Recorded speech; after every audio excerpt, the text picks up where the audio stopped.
Welcome to Electric Current Rundown Podcast, episode number 11. And I'm your host, Phil Defiance, and I'll always say I'm here to encourage the spread of intriguing knowledge that can spark fires in the minds of those seeking inspiration and truly improving the world.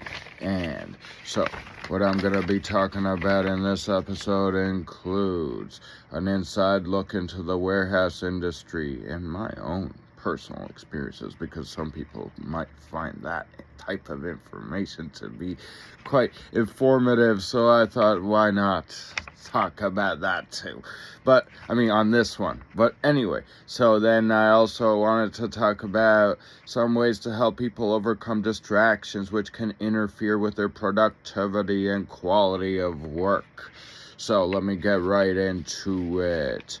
And so, when it comes to an inside look into the warehouse industry, that's because I talk from experience, because I've worked in that field quite a bit, like through about a decade of my life. And so what goes on? How do you get products on your table? How do you get products brought to you?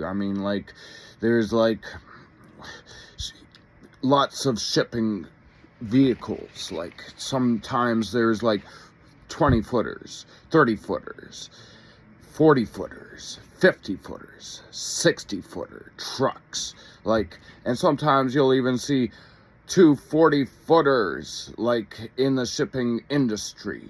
Those type of truckers that can do that are really advanced. Can you imagine hauling a load like that? And one of my best friends, he's a trucker himself, and I bet you he'll watch this episode one day and then he'll be like, ha, he gave me a shout out. But anyway, so truckers can relate to that. But if you're not a trucker and you haven't worked in the warehouse industry, that definitely is intriguing. Or at least informative. But on top of that, what happens is that products end up going to the warehouse from the factories. The factories could be in China, or they could be right here in North America or Mexico. Mexico's a part of North America, but it's the other one. There's Canada and America, we're first world countries, and then there's Mexico. But it's still a part of our continent, right? But anyway, so the products get made, and then they come to the warehouses, and then, what ends up happening is that, people aren't paid that much in the warehouse industry. It's generally, what they call, temp workers. And I was that for quite some time myself. But you know what? So I'm going to continue on with the subject, but I'm just going to go on a quick break for just a quick moment, and then I'll be right back at it. And on this break, I'm going to talk about at planebold.com. We have an expanding catalog of high-quality clothes and consumer goods. If you want really cool-looking clothes or consumer goods at low prices, check us out. Go to planebold.com. You'll love some of the designs we have. Whether you want to get premium or just standard items, we know you'll love it. You'll see. You'll also love the killer deals on consumer goods. Go to planebold.com today.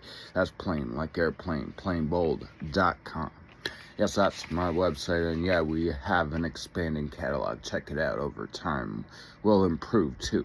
But regardless, so, when it comes to the warehouse industry, on top of what I just talked about, there's temp workers that work there, and the product comes right into the warehouses, and so, what ends up happening is that people do the packaging of the products in accordance to what the managers tell them to do. And it can be pretty complicated sometimes, but yeah, it's low paid, but that's just how it is. Nobody starts in this world getting a huge salary, so this is a foot into an industry. So it's I have no complaints about the low wages I had in that field. it was still worth working there. And it's worth working there, especially if you're new, like you're young, like in your 20s. I mean, everybody's got a different way, a different approach to life. But that's not the point I'm making. I'm just saying, I mean, that's where I was coming at it from my own perspective at that time. And regardless, I mean, what ends up happening is that, like, the managers give specifications to the employees on how to do the packaging, and then after that, like, I mean, all the packaging is done, and this can be like various industries, whether it's like consumer goods, like deodorant, or like other things, like random other consumer goods. It could be food, and it could be various other things like electronics. But then after all that is done, I mean, what ends up happening is that the finished packaged products end up going to the shipping area, and then people that are generally called lumpers, or people that just work in the shipping department, end up getting those finalized products into the shipping containers, and that could take a while too, and the truckers wait a while for that process to finally be done. And I mean, after a lot of the work is completed, I mean, one of the final steps is that the product needs to be wrapped, I mean, on the skids. And like, there's either a advanced machine, I mean, nowadays that's like one of the main things in the industry, that ends up happening, like a wrap machine, like, does the work. You just gotta push it on with a skid, and then it just like spins around. Or if you work for a smaller company, like some people do, they get you to do it yourself, like the old school way, instead of a machine, because they can't afford their own machine, which is still something that occurs.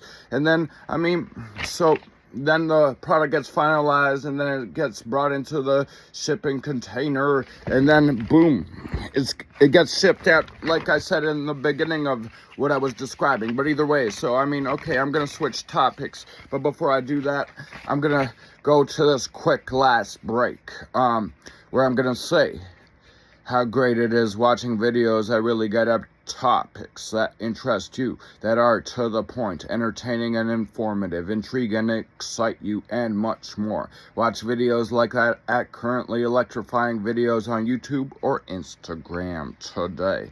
And I'm also expanding onto other platforms like Snapchat and so on and so forth. But anyway, so I mean, okay, now I'm just gonna finish off this episode going on to this other topic quickly right here.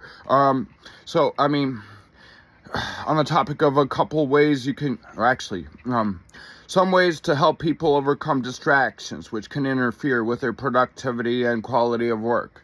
So, I mean, a lot of people in this world nowadays are distracted. I mean, for good reason. I mean, there's so many ways to distract you. Like, I mean, there's emails, text messages, messages on Facebook, all sorts of things. So, I mean, if you feel yourself feeling like you're constantly distracted, I mean, one key way to really just stop the distraction so that you can become more productive and increase your quality of work is, like, turn off your phone.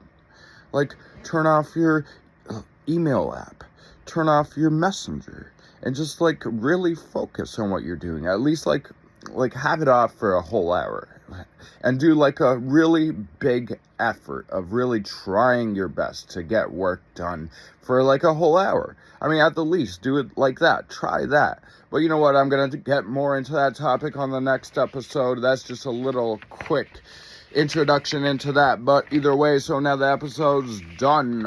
So, yes, that's episode number 11 with your host, Phil Defiance. And to end it off, you know, I'll always say about the electric current rundown that I'm here to encourage the spread of intriguing knowledge that can spark fires in the minds of those seeking inspiration and truly improving the world. Until next time, on my next bonus episode that I'll be releasing in a couple days, have a good one.